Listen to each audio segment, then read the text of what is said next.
Back a few years ago, when I was more or less of a conventional, uh, right of center kind of thinker, I remember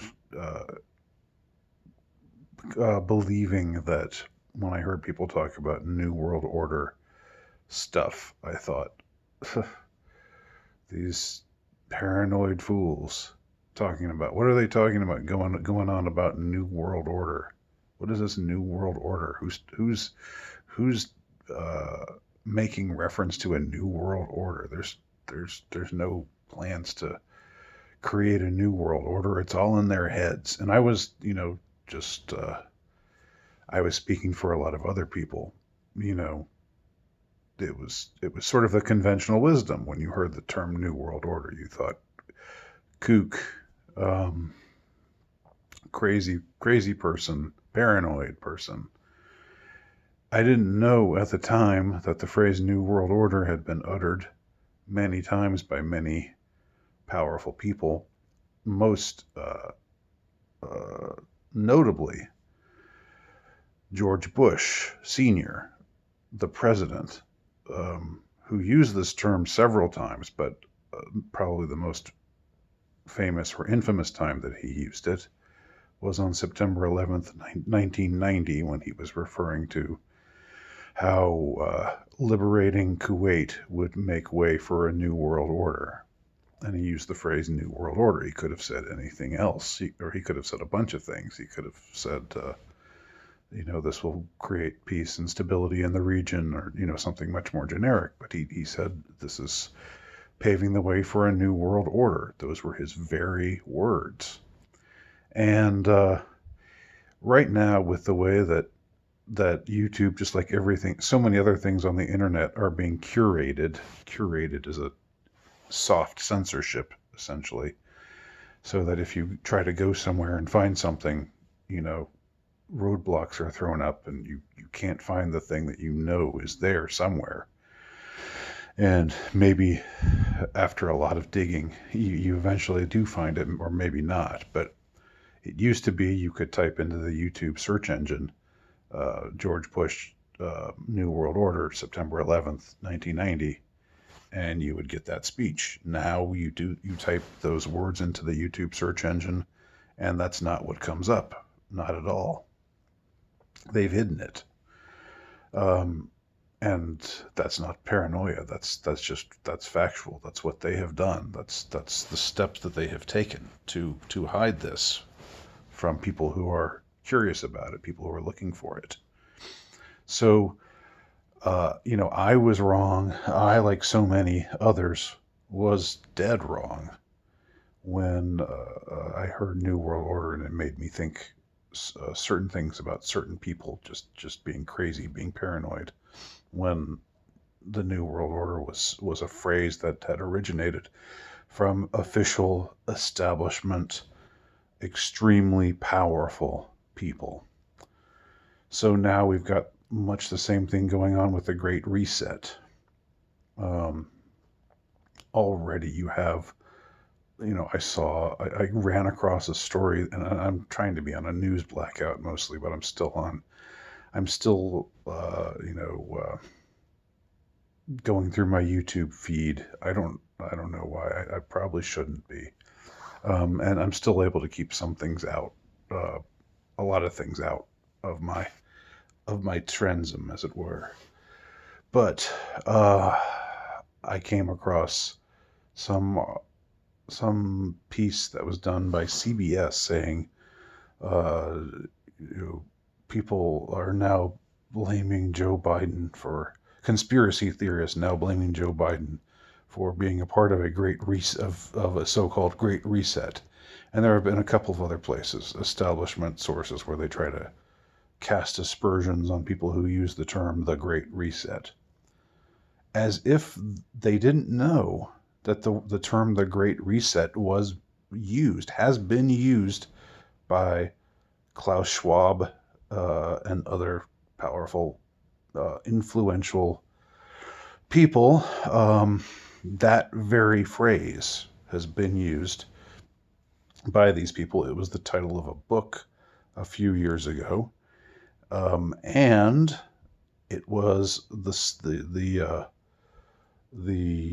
cover of Time magazine just a couple of months ago, and the entire issue of Time magazine, which says the Great Reset on the cover and has a picture of the Earth being like repaired, from like they're like these builders are tinkering with the Earth. That's the picture on the cover, and apparently everything in that issue is talking about why we need a great reset, what the great reset is going to be. So in Time Magazine, Time Life, that whole pedigree of mainstream journalism that goes back, 60, 70 years, they are talking about the Great Reset. And yet we're told that the Great Reset is just, that's just kooky, crazy people, that with these fever dreams, these paranoid visions of what these supposed nefarious elites are going to do to all of us. Aren't they crazy? And but they're not. They're not just crazy. They're dangerous. They must be stopped. That's what we hear now about the great people who talk about the Great Reset, because things have changed since the New World Order was a phrase. Back then, to be a conspiracy theorist was sort of seen as mostly a harmless kind of thing, like somebody who was just a little off his rocker, but probably meant well. Whereas today, a conspiracy theorist has to be seen as somebody who is dangerous and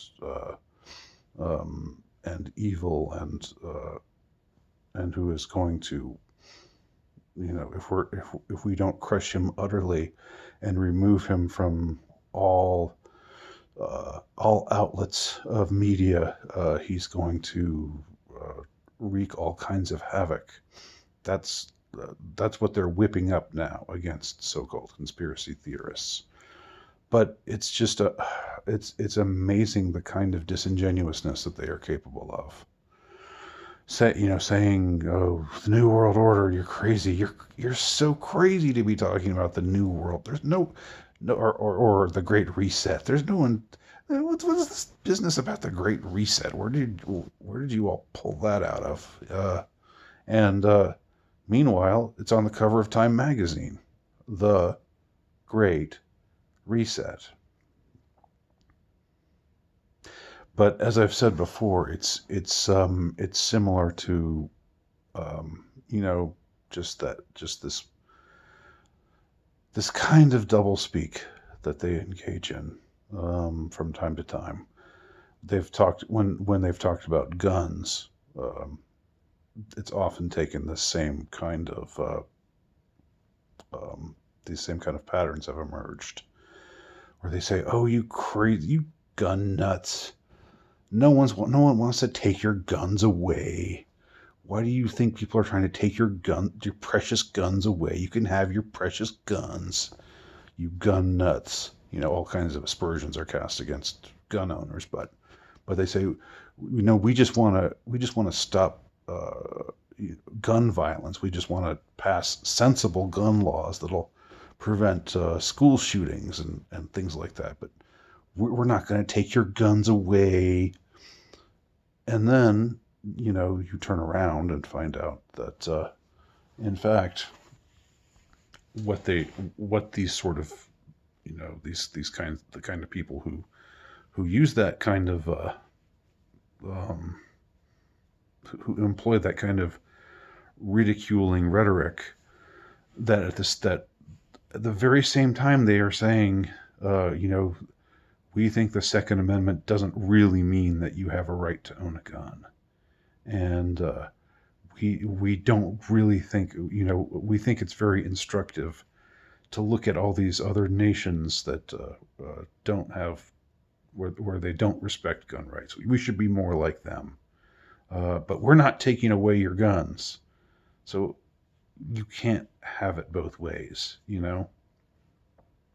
Either it's one way or the other. Either you are endeavoring to remove guns from the possession of citizens, um, or you really are just wanting to pass laws that will enable that you think will enable greater gun safety. But this again, talking from both sides of your mouth, this rampant disingenuousness. It's it's the same thing. It's the same. Um, it follows the same pattern as what I spoke of with the Great Reset and with the New World Order and with a lot of other things. There's just not a lot of honesty from these kinds of people, unfortunately.